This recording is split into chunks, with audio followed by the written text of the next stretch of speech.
এই ভিডিওটা শুধুমাত্র শিবলি ভাইয়ের জন্য।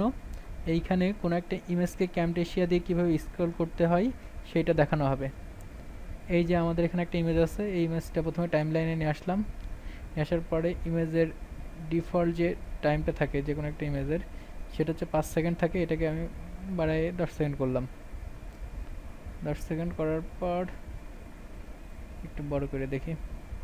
আচ্ছা, এইবার এইখান থেকে ভিজুয়াল প্রপার্টিজ, ভিজুয়াল প্রপার্টিজ যদি এই জায়গায় থাকে তাহলে এখানে আছে, আর যদি এখানে না থাকতো তাহলে মোড়ের ভিতর থাকতো।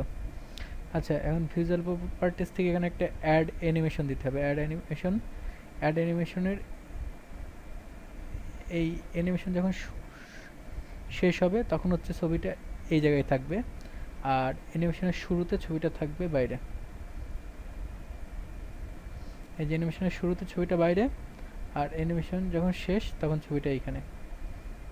ব্যাস, তার মানে আমি কি করলাম, আমি হচ্ছে এই যে ছবিটা এইখানে ছিল, অ্যানিমেশন দেওয়ার পর একদম প্রথমে চলে গেলাম। প্রথমে চলে যেয়ে অ্যানিমেশনের প্রথমে এই ছবিটা জাস্ট ধরে স্ক্রিনের বাইরে দিয়ে দিলাম।